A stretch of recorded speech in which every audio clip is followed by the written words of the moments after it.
Well guys, quick video there on the ZAP tags from Anvil Airsoft, just on setting them up and to show you how easy this is to do.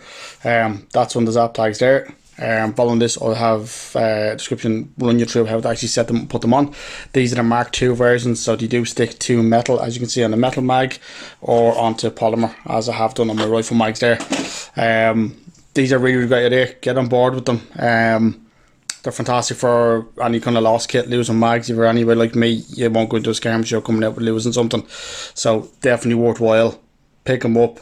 They're not expensive, lads, and really worthwhile. Like a full pack of these is cheaper than replacing one magazine. So when you add it up like that, it's definitely worthwhile. Check out the video, like, subscribe, and leave a comment. Cheers, guys.